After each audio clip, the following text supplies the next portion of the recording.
Radio Silaturahim dan Rasil Visual untuk Islam yang satu. Ikhwan akhwat yang dirahmati Allah SWT. Terima kasih masih bersama kami dalam acara Sejarah Islam di Nusantara. Bersama Bapak Ahmad Mansur Surya Negara. Bandung Lautan Api menjadi topik bahasan sejarah kita di kesempatan kali ini. Tadi banyak sekali cerita-cerita, kisah-kisah, dan catatan-catatan penting dari peristiwa yang memang kalau bisa dikatakan ini tidak akan dilupakan sejarah sebenarnya, peristiwa besar dan tidak dilupakan oleh sejarah, karena dalam sejarah perjuangan kemerdekaan suatu bangsa hanya kota Bandung aja ya yang kotanya tuh dibakar oleh warganya sendiri karena tidak sudi untuk dijajah kembali gitu oleh sekutu. Yang dilawan sekutu lagi tadi ya Pak Mansur ya. Istilahnya bumi hangus. Istilahnya bumi hangus. Dan generasi sekarang ya kalau masuk generasi milenial banyak yang belum paham itu Pak Mansur. Dan sebenarnya harus diingatkan lagi. Bahkan bukan hanya generasinya, yang diingatkan para pemangku jabatannya juga gitu ya. Semua yang memiliki wewenang di pemerintahan juga harus tahu, karena ada nilai-nilai penting dari peristiwa sejarah ini yang tidak diperhatikan. Penghargaannya terhadap para pahlawan, perhatiannya terhadap para generasi gitu ya, dan juga catatan-catatan dan situs-situs penting di kota tersebut. Bagaimana mengingatkan ini Pak Mansur? Ya, kita semuanya kalau kita naik mobil tanpa ada spion, maka kita nggak bisa melihat belakang. Dan kita bisa melihat belakang, bisa maju ke depan. Nah, sejarah itu, walaupun peristiwa itu seperti kecil, seperti kita melihat dari spion itu, tetapi memberi makna keselamatan yang tinggi. Oleh karena itu kita jangan sampai menghinakan perjuangan-perjuangan masa lalu, dikecilkan arti dan maknanya. Kita harus justru membesarkan. Mereka sudah berbuat, para pejuang telah mengorbankan segala-galanya. Yang namanya harta di awal kan dibakar, di bumi hanguskan, dan baru jiwa, kan begitu. Ini perjuangan yang kalau dari Islam itu jihad fisabilillah dengan malun, dengan harta, baru dengan masalah kejiwaan. Ini sesuai sekali di Bandung ini. Maka sebaiknya peristiwa yang lalu berkelanjutan kepada sekarangan.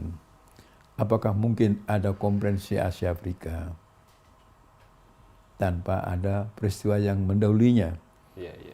Apakah pemilihan gedung yang dinamanya Gedung Merdeka tanpa ada Syarikat Islam, National Congress, Sentral Syarikat Islam yang ada di gedung yang sama, hanya namanya Concordia di tahun 16.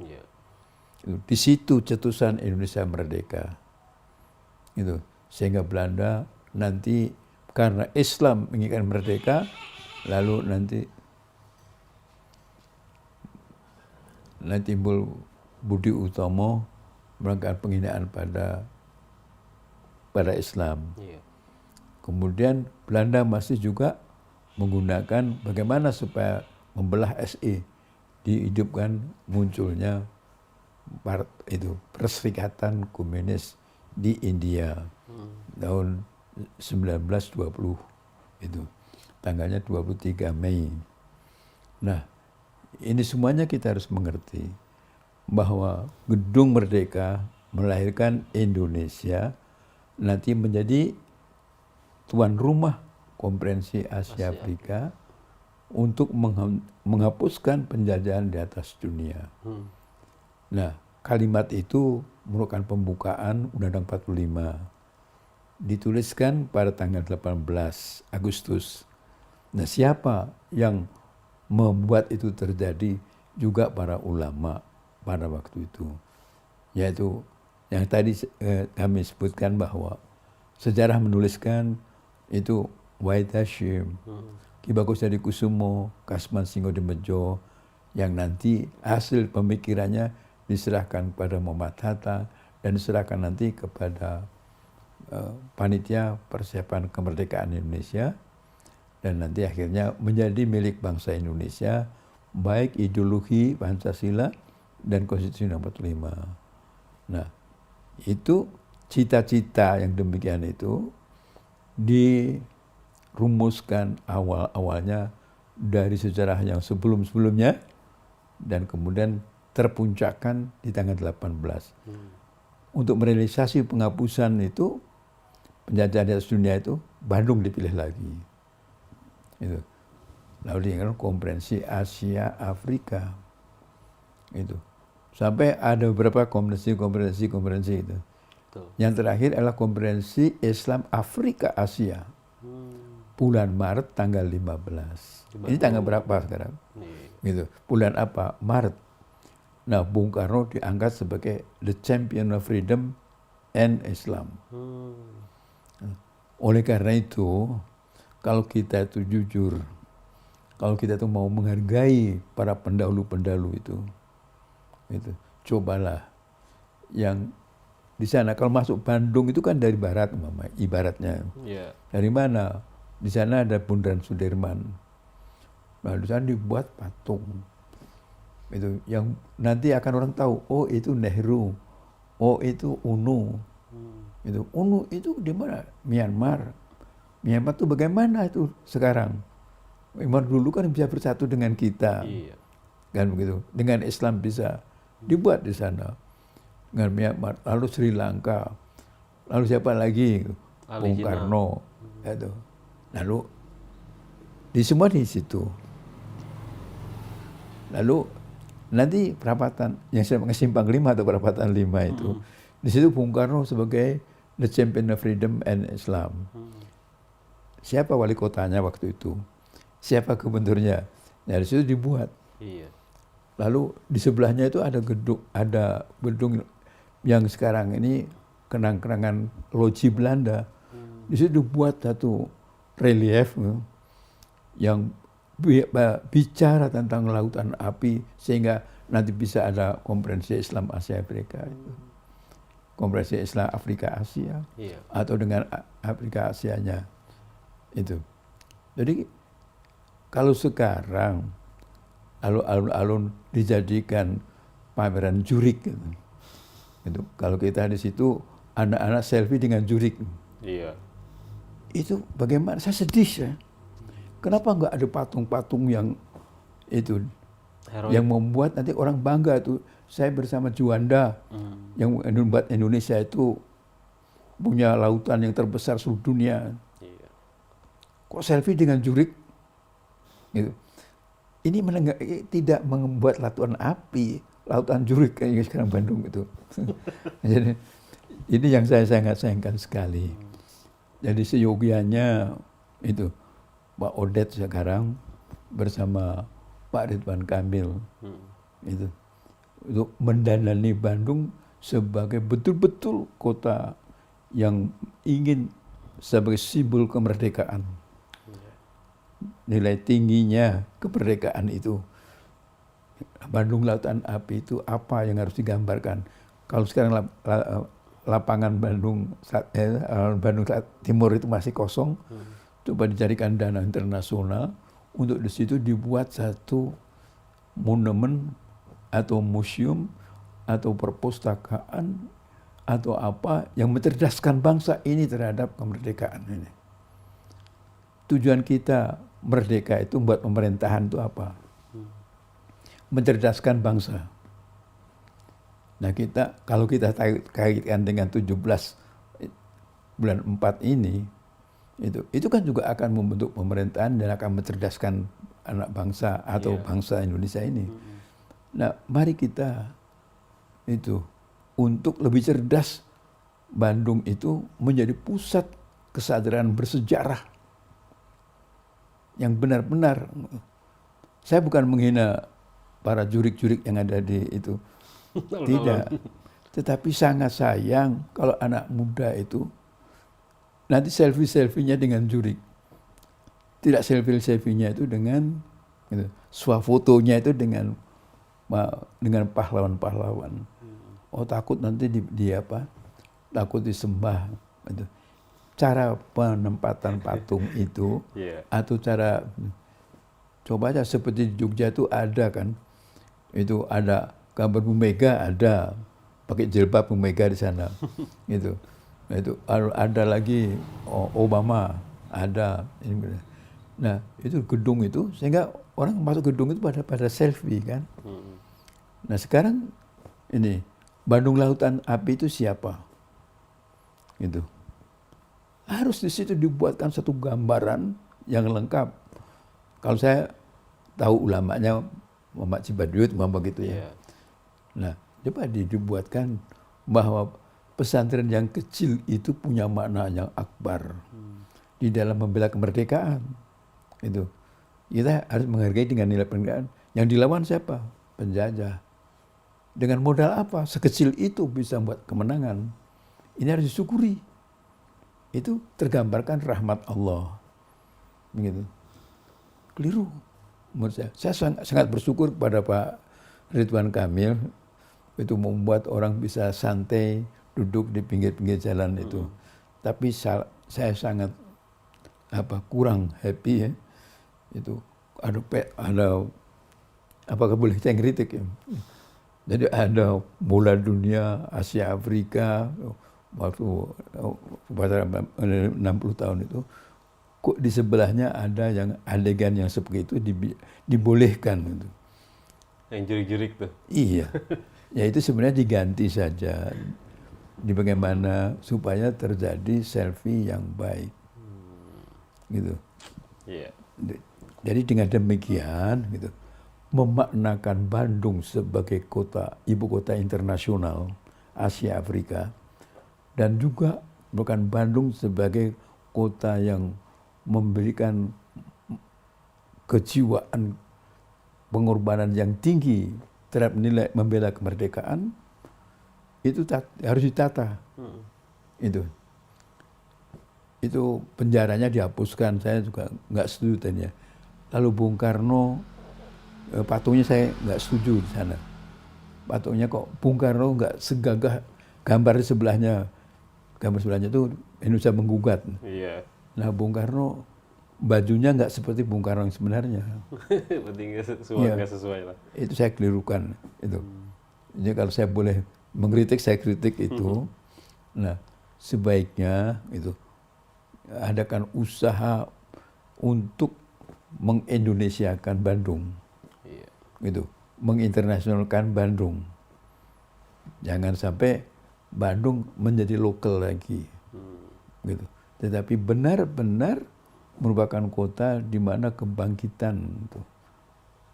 Jadi nilai-nilai perempatan-perempatannya itu sekarang banyak patung macan lepas gitu ya. Itu kan, tetapi di mana arti kemerdekaan? Di mana arti kemerdekaan yang sudah dimulai tanggal 23 Maret itu 46 rakyat membela kemerdekaan itu, dan yang dilawan kekuatan internasional. Dan kemudian tanggal 24 April di sini terjadi konferensi Asia Afrika. Itu bukan tanggal 17 April, tanggal 24 April ada konferensi Asia Afrika. Dan tanggal 15 Maret ada konferensi Islam Afrika Asia. Bandung sangat bermakna besar. Belum peristiwa-peristiwa yang lain untuk kami sebutkan dalam peringatan Bandung Lautan Api ini. Itu merupakan rentetan peristiwa, tidak akan terjadi hari ini kecuali didahului oleh masa lalunya. Apapun yang terjadi di Bandung hari ini zaman wali kota kita Pak Odet ini, itu dulunya ada walita-walita yang lain dan gubernur-gubernur yang lain. Oleh itu saya kepingin, ini hanya kepingin boleh kan, gitu. Yeah. Jadi di Simpang 5 itu ada yang namanya patung Bung Karno, dituliskan di situ, The Champion Freedom of Islam, tapi didampingi wali kota. Kala itu. Wali kota dengan gubernur. Yeah. Gitu. Tapi kalau yang di sana, yang ada di Bundaran Sudirman, itu kelima negara itu, yang pelopor Asia Afrika. Itu, ya ada Bung Karno-nya, ada Ali Sastro Amijoyo-nya, Yeah. lalu ada yang namanya Nehru, lalu UNU. Itu untuk mengingatkan Myanmar jangan sampai terjadi Rohingya itu. Itu juga nanti ada lagi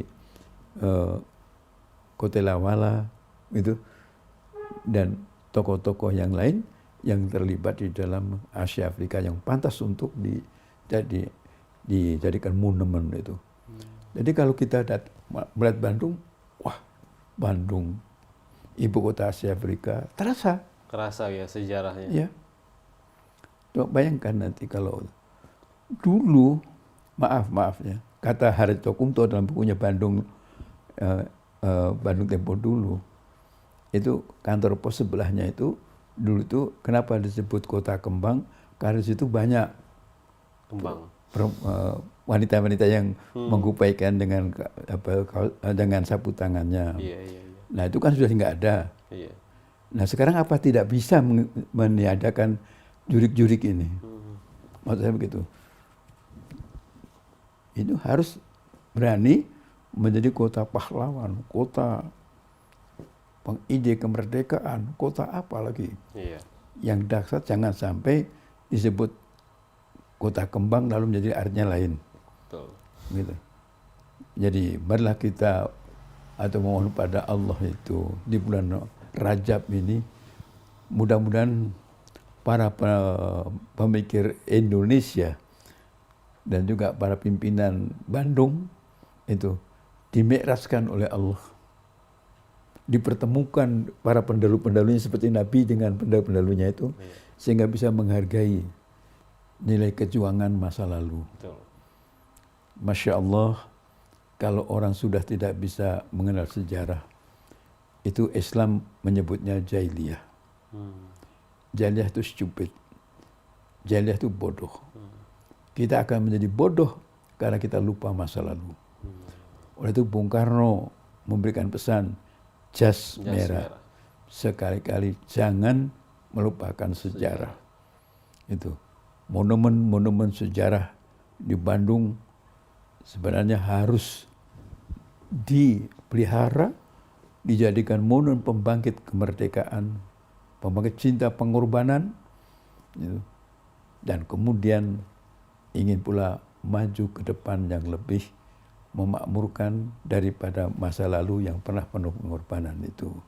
Pengorbanan bukan untuk sampai di situ berhenti, tapi adalah untuk menjadi bibit yang menyuburkan masa depan bangsa ini. Semoga Allah tetap melimpahkan rahmat-Nya kepada kita semuanya. Amin. Sehingga pasca 17 bulan 4 tahun 2019 ini tidak terjadi hal-hal yang tidak kita inginkan, tapi justru merupakan titik awal untuk merdeka dan makmur.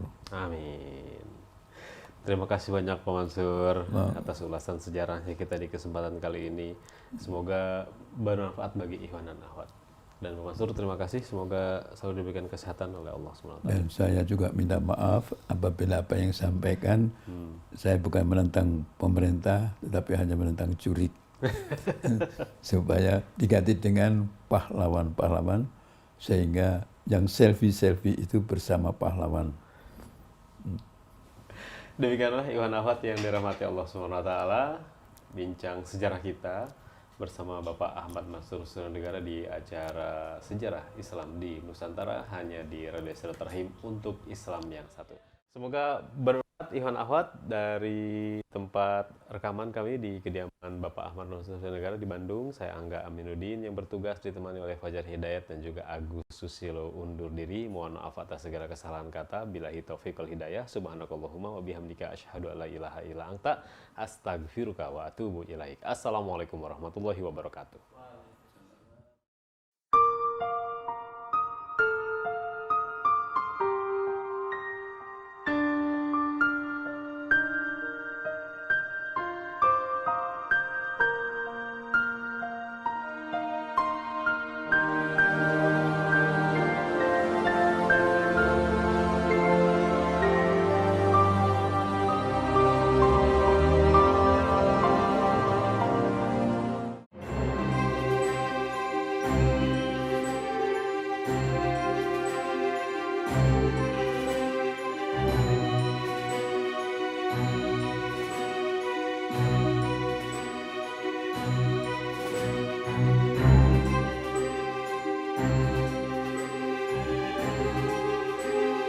Pak.